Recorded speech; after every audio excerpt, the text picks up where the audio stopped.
இந்திய அரசியலிலே சோஷியல் மீடியாவுடைய பங்கு எவ்வளோ முக்கியத்துவம் என்பதை விஜய் உணர்த்திட்டார். இதுதான் அப்பட்டமான உண்மை. ஏன்னா சோஷியல் மீடியாலாம் ஒரு பெரிய தாக்கத்தை உண்டு பண்ணிடுமா? சோஷியல் மீடியாலாம் வச்சுட்டு யாருங்க இந்த ஜென்சி கிட்ஸு 2K கிட்ஸு இவங்க தான் அதை உருட்டிக்கிட்டு இருக்காங்க.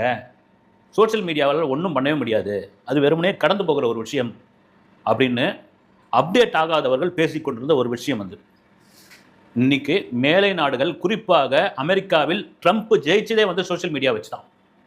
அப்போ சோஷியல் மீடியாவுடைய பங்கு எவ்வளோ பெரிய பங்கு அப்படின்றது வந்து இந்த தேர்தல் களத்தில் விஜயோடைய டிவிக்கு கட்சி விஜய் விசில் சின்னம் உணர்த்தி விட்டது என்பதில் மாற்று கருத்து கிடையாது. அப்படிதான் அந்த சோஷியல் மீடியாவுடைய வெளிப்பாடு தான் சாரையாக கும்பலாக வரிசையில் வெள்ளை சட்டையும் லைட் காக்கி ஃபேண்டோட நின்று ஓட்டு போட்டவர்கள், அந்த இளைஞர்கள் கூட்டத்தை நம்ம பார்த்தோம். அந்த தாக்கம் இல்லைன்னு சொல்ல முடியாது. இனி உலகத்தை கட்டி ஆள போகிறது சோஷியல் மீடியா தான். உங்க விஜய் காலத்துக்கு வந்துட்டா.